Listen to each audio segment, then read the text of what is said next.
ಚೀನಾದಿಂದ ಭಾರತಕ್ಕೆ ಮತ್ತೊಂದು ವೈರಸ್ ರವಾನೆ ಆಗಿದೆ ಎಂದು ಸುದ್ದಿಯಾಗಿತ್ತು. ಆದರೆ ಇದೀಗ ನಮ್ಮ ಬೆಂಗಳೂರು ನಗರದಲ್ಲಿ 8 ತಿಂಗಳ ಮಗುವಿಗೆ ಈ ವೈರಸ್ ಪತ್ತೆಯಾಗಿದೆ. HMPV ಅನ್ನುವ ಹೊಸ ವೈರಸ್ ಎಲ್ಲರಲ್ಲೂ ಭಯ ಮೂಡಿಸಿದೆ.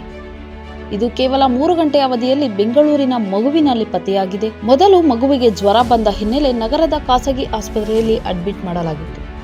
ಈ ವೇಳೆ ಬ್ಲಡ್ ಟೆಸ್ಟ್ ಮಾಡಿಸಿದಾಗ HMPV ವೈರಸ್ ಪತ್ತೆಯಾಗಿತ್ತು. ಇದೀಗ ಮಗುವನ್ನು ಆಸ್ಪತ್ರೆಯಿಂದ ಡಿಸ್ಚಾರ್ಜ್ ಮಾಡಲಾಗಿದೆ. ಮತ್ತೊಂದು ತಿಂಗಳ ಮಗುವಿನಲ್ಲಿ ವೈರಸ್ ಪತ್ತೆಯಾಗಿದೆ ಎಂಬ ಮಾಹಿತಿ ಇದೆ. ಕೋವಿಡ್ ವೈರಸ್ ಕಾಣಿಸಿಕೊಂಡ 5 ವರ್ಷದ ಬಳಿಕ ಮತ್ತೆ ದೇಶದಲ್ಲಿ ವೈರಸ್ ಅವಳಿ ಶುರುವಾಗಿದೆ. ಹ್ಯೂಮನ್ ಮೆಟಾಪ್ಯೂಮೋ ವೈರಸ್ ಏಕಾಏಕಿ ಚೀನಾದಲ್ಲಿ ಹರಡುತ್ತಿದ್ದು, ಈ ನಡುವೆ ಕಳೆದ 4 ದಿನ ಚೀನಾ ಪ್ರವಾಸ ಕೈಗೊಂಡಿದ್ದ ಶಾಸಕ ರವಿ ಗಣಿಗ ಅವರು ಚೀನಾದಲ್ಲಿ 80% ಜನ ಮಾಸ್ಕ್ ಹಾಕಿಕೊಂಡು ಓಡಾಡುತ್ತಿದ್ದಾರೆ ಎಂದು ತಿಳಿಸಿದ್ದರು. ಬೆಂಗಳೂರಿಗೂ ಈ ವೈರಸ್ ಎಂಟ್ರಿ ಕೊಟ್ಟಿದೆ.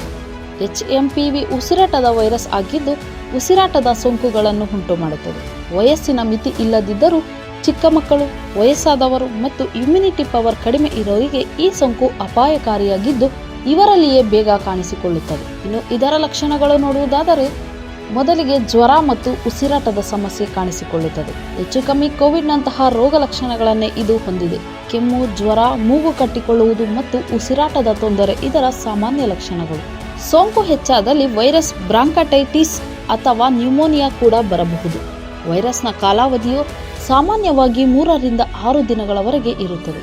ಸೋಂಕಿನ ತೀವ್ರತೆಯನ್ನು ಅವಲಂಬಿಸಿ ರೋಗ ಲಕ್ಷಣಗಳು ವಿಭಿನ್ನ ಅವಧಿಗಳವರೆಗೆ ಇರುತ್ತದೆ. ಕೆಮ್ಮು ಮತ್ತು ಸೀನು, ಕೈಕುಲುಕುವುದು ಅಥವಾ ಸ್ಪರ್ಶಿಸುವುದು ಮುಂತಾದ ವೈಯಕ್ತಿಕ ಸಂಪರ್ಕದಿಂದ ಈ ಸೋಂಕು ಹರಡುತ್ತದೆ. ವೈರಸ್ನ ರೋಗ ಲಕ್ಷಣಗಳನ್ನು ಎದುರಿಸುತ್ತಿರುವವರು ಸರಳ ನೈರ್ಮಲ್ಯ ಅಭ್ಯಾಸಗಳನ್ನು ಅನುಸರಿಸುವ ಮೂಲಕ ವೈರಸ್ ಹರಡುವುದನ್ನು ತಡೆಯಬಹುದು. ಬಾಯಿ ಮತ್ತು ಮೂಗನ್ನು ಮುಚ್ಚಿಕೊಳ್ಳಿ.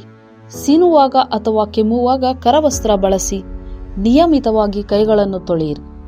ಸಾಬೂನು ಮತ್ತು ನೀರಿನಿಂದ ಆಗಾಗ ಕೈ ತೊಳೆಯುವುದು ಪ್ರಸರಣದ ಅಪಾಯವನ್ನು ಕಡಿಮೆ ಮಾಡುತ್ತದೆ ಎಂದು ವೈದ್ಯರು ಹೇಳುತ್ತಾರೆ.